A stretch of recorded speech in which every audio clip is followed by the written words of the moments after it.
আগামীকাল শুরু এসএসসি পরীক্ষা, শৃঙ্খলা নিশ্চিতে 14 নির্দেশনা শিক্ষা বোর্ডের। 15 না 22 পয়সা বাস ভাড়া বাড়ানো নিয়ে দ্বিধা, সিদ্ধান্ত দেবে সরকার। শেখ হাসিনার সঙ্গে কথোপকথন স্বীকার করে এনসিপিকে ডাবল স্ট্যান্ডার্ড বললেন জাপা চেয়ারম্যান। বিএনপির 36 প্রার্থী চূড়ান্ত, আজই আনুষ্ঠানিক ঘোষণা। সারা দেশে হাম রুবেলার টিকাদান কর্মসূচি শুরু। তাপমাত্রা নিয়ে আজও আবহাওয়ার পূর্বাভাসে দুঃসংবাদ। ভেন্যু প্রস্তুত, অতিথি অনিশ্চিত। ইসলামাবাদে যুক্তরাষ্ট্র ইরান আলোচনা নিয়ে ধোঁয়াশা। দর্শক, শুনছিলেন দিনের শীর্ষ খবরের প্রধান শিরোনাম। এবার বিস্তারিত।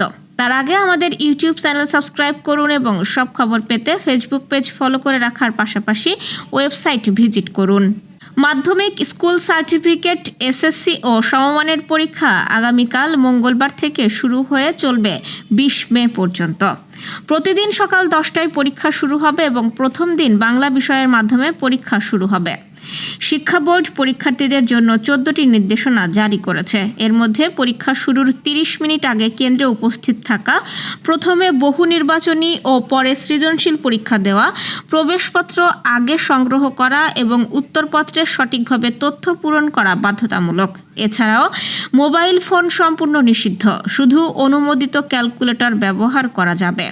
পরীক্ষার্থীদের প্রতিটি বিষয়ে আলাদাভাবে পাশ করতে হবে এবং ব্যবহারিক পরীক্ষা নিজ নিজ কেন্দ্রে অনুষ্ঠিত হবে। ফল প্রকাশের 7 দিনের মধ্যে অনলাইনে পুনর্নিরীক্ষণের আবেদন করা যাবে বলে জানানো হয়েছে। জ্বালানি তেলের মূল্যবৃদ্ধির প্রেক্ষাপটে বাস ও মিনিবাস ভাড়া পুনর্নির্ধারণে এখনও চূড়ান্ত সিদ্ধান্ত হয়নি। সোমবার বাংলাদেশ সড়ক পরিবহন কর্তৃপক্ষ এই বিষয়ে প্রস্তাব দেবে, পরে সড়ক পরিবহন মন্ত্রণালয় অনুমোদন দেবে। রোববার রাতে বিআরটিএ কার্যালয়ে অনুষ্ঠিত বৈঠকে মালিক শ্রমিক প্রতিনিধিরা অংশ নেন। বর্তমানে দূরপাল্লায় প্রতি কিলোমিটার ভাড়া 2 টাকা 12 পয়সা এবং মহানগরে 2 টাকা 42 পয়সা। ডিজেলের দাম 15 টাকা বাড়ায় ভাড়া 15 পয়সা বৃদ্ধির বিষয়টি আলোচনায় আসে। তবে মালিকরা বাড়তি খরচ বিবেচনায় আরও বাড়ানোর দাবি করেন। সূত্র জানিয়েছে, কিলোমিটার প্রতি 22 পয়সা বাড়ানোর বিষয়ে প্রাথমিক ঐক্যমত্য হলেও চূড়ান্ত হয়নি। অন্যদিকে যাত্রী কল্যাণ সমিতি 15 পয়সা বৃদ্ধির প্রস্তাব দিয়ে অতিরিক্ত ভাড়া বাড়ালে জন অসন্তোষের আশঙ্কা জানিয়েছে। জাতীয় পার্টির চেয়ারম্যান জিএম কাদের জানিয়েছেন, 2024 সালের 5 আগস্টের রাজনৈতিক পট পরিবর্তনের পর সাবেক প্রধানমন্ত্রী শেখ হাসিনার সঙ্গে তার কথা হয়েছে, তবে তা শুধুই সৌজন্য পর্যায়ে সীমাবদ্ধ ছিল। তিনি বলেন, কুশল বিনিময়ের বাইরে কোনো রাজনৈতিক আলোচনা হয়নি এবং শেখ হাসিনার দেশে ফেরা বা রাজনীতিতে সক্রিয় হওয়া নিয়েও কোনো কথা হয়নি। রোববার এক টক শোতে অংশ নিয়ে তিনি আরও বলেন, জাতীয় নাগরিক পার্টি ডাবল স্ট্যান্ডার্ড আচরণ করছে। তার মতে, অতীতে কাউকে অপরাধী বললেও পরে দলে নিলে সব দোষ মাফ, এমন অবস্থান গ্রহণযোগ্য নয়। এনসিপি তাদের ভোট ব্যাংক লক্ষ্য করে জাতীয় পার্টির বিরুদ্ধে অবস্থান নিচ্ছে বলেও মন্তব্য করেন জিএম কাদের। তিনি মনে করেন, এনসিপি জনগণের প্রত্যাশা ধরে রাখতে পারেনি। ত্রয়োদশ জাতীয় সংসদ নির্বাচনে সংরক্ষিত নারী আসনে 36 জন প্রার্থীর তালিকা চূড়ান্ত করেছে বিএনপি। দলের হাইকমান্ড থেকে সবুজ সংকেত পাওয়ার পর আজ সোমবার আনুষ্ঠানিকভাবে এই তালিকা প্রকাশ ও নির্বাচন কমিশনে জমা দেওয়ার কথা রয়েছে। দীর্ঘ যাচাই বাছাই শেষে অভিজ্ঞ ও তরুণ নেতৃত্বের সমন্বয়ে এই তালিকা প্রস্তুত করা হয়েছে বলে দলীয় সূত্র জানাচ্ছে। দলের প্রতি অনুগত্য, ত্যাগী, রাজপথের আন্দোলনে সক্রিয় ভূমিকা, উচ্চশিক্ষা এবং গঠনমূলক বক্তব্য রাখার সক্ষমতাকে মানদণ্ড ধরে এই তালিকা চূড়ান্ত করা হয়েছে। এছাড়াও আর্থসামাজিক বিভিন্ন ইস্যুতে অবদান রাখা নারীদেরও এই তালিকায় দেখা যেতে পারে। নবীন প্রবীণের সমন্বয়ে সংরক্ষিত আসনে প্রার্থী চূড়ান্ত করা হয়েছে। এর মধ্যে যেমন অভিজ্ঞরা রয়েছে, তেমনই রয়েছে অপেক্ষাকৃত তরুণ নেতৃত্ব। তালিকায় যাদের নাম সবচেয়ে বেশি আলোচনায় রয়েছে তারা হলেন সাবেক এমপি হেলেন জেরিন খান, নীলোফার চৌধুরী মনি, শাম্মী আক্তার, রেহানা আক্তার রানু, সুলতানা আহমেদ সহ আরও কয়েকজন। এর আগে গত শুক্র ও শনিবার রাজধানীর গুলশানে দলীয় চেয়ারপারসনের কার্যালয়ে 10টি সাংগঠনিক বিভাগের মনোনয়ন প্রত্যাশীদের সাক্ষাৎকার নেন দলের চেয়ারম্যান ও প্রধানমন্ত্রী তারেক রহমান। সেখানে দলটির স্থায়ী কমিটি সহ মনোনয়ন বোর্ডের সদস্যরা উপস্থিত ছিলেন। 2 দিনে প্রায় 850 নারী নেত্রী ওই সাক্ষাৎকারে অংশ নেন। পরে তথ্য যাচাই বাছাই করে তালিকা প্রস্তুত করেন বোর্ডের সদস্যরা। বিএনপি সূত্র জানাচ্ছে, নারী আসনে দলের সবুজ সংকেত পেয়ে রোববার 3 জন নারী নেত্রী মনোনয়নপত্র জমা দিয়েছেন। চূড়ান্ত তালিকায় থাকা নারীরা আজ তাদের মনোনয়নপত্র জমা দেওয়ার কথা রয়েছে। সারা দেশে সম্প্রসারিত টিকাদান কর্মসূচির আওতায় হাম রুবেলার টিকাদান কার্যক্রম শুরু হয়েছে। আজ থেকে এই কার্যক্রম শুরু হয়। এই কর্মসূচির আওতায় 6 মাস থেকে 59 মাস বয়সী প্রায় 1,80,00,000 শিশুকে টিকা দেওয়ার লক্ষ্যমাত্রা নির্ধারণ করা হয়েছে সারা দেশে। সাপ্তাহিক ছুটির দিন ছাড়া প্রতিদিন সকাল 8টা থেকে সব স্থায়ী ও অস্থায়ী টিকাদান কেন্দ্রে এই টিকা দেওয়া হবে। ইপিআই সূত্রে এইসব তথ্য জানা গেছে।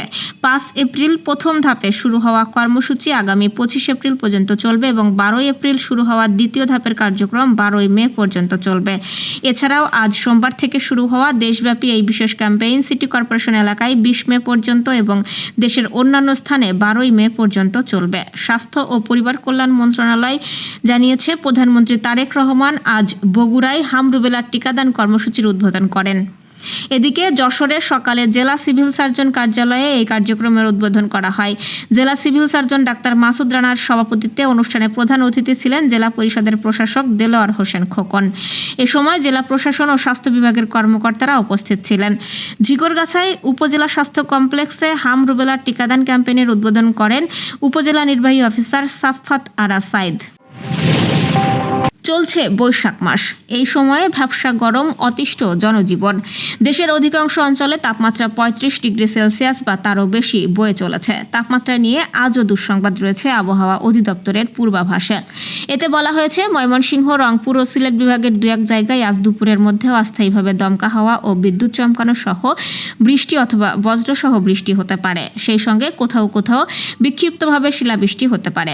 এই অঞ্চলগুলোতে বাসের গতিবেগ হতে পারে 61 থেকে 80 কিলোমিটারের মধ্যে। এসব অঞ্চলের নদী বন্দরগুলোকে 2 নম্বর নৌ হুঁশিয়ারি সংকেত দেখিয়ে যেতে বলা হয়েছে। পূর্বাভাসে বলা হয়েছে, দেশের অন্যান্য অঞ্চলে অস্থায়ীভাবে আংশিক মেঘলা আকাশ সহ আবহাওয়া প্রধানত শুষ্ক থাকতে পারে। সারা দেশে দিন এবং রাতের তাপমাত্রা 1 থেকে 2 ডিগ্রি সেলসিয়াস বাড়তে পারে। যুক্তরাষ্ট্র ও ইরানের সম্ভাব্য দ্বিতীয় দফার শান্তি আলোচনাকে ঘিরে পাকিস্তানের রাজধানী ইসলামাবাদে নজিরবিহীন নিরাপত্তা জোরদার করা হয়েছে। তবে ইরান আলোচনায় অংশ নেবে কিনা তা নিয়ে অনিশ্চয়তা তৈরি হয়েছে। মার্কিন প্রতিনিধি দলের একটি অংশ ইতোমধ্যে ইসলামাবাদে পৌঁছেছে এবং নিরাপত্তা সরঞ্জাম সহ কার্গো বিমানও অবতরণ করেছে। তবে প্রতিনিধি দলের নেতৃত্ব নিয়ে এখনো স্পষ্টতা নেই। এদিকে হরমুজ প্রণালীতে ইরানি জাহাজ দখল নিয়ে যুক্তরাষ্ট্র ও ইরানের মধ্যে পাল্টাপাল্টি দাবি উত্তেজনা আরও বাড়িয়েছে। ইরান জানিয়েছে, যুক্তরাষ্ট্রের এই ধরনের পদক্ষেপ ও অযৌক্তিক দাবির কারণে তারা আলোচনায় অংশ নাও নিতে পারে। চলমান পরিস্থিতিতে ইসলামাবাদ ও রাওয়ালপিন্ডিতে 10,000-এর বেশি নিরাপত্তা সদস্য মোতায়েন, গুরুত্বপূর্ণ সড়ক বন্ধ এবং গণপরিবহন স্থগিত করা হয়েছে। যুদ্ধবিরতির মেয়াদ শেষের আগেই এই আলোচনা নিয়ে অনিশ্চয়তা আন্তর্জাতিক অঙ্গনে নতুন করে উদ্বেগ তৈরি করেছে। দর্শক, এই ছিল এখনকার আয়োজন। পরবর্তী খবর দেখুন বেলা 3টায়। এতক্ষণ সাথে থাকার জন্য ধন্যবাদ।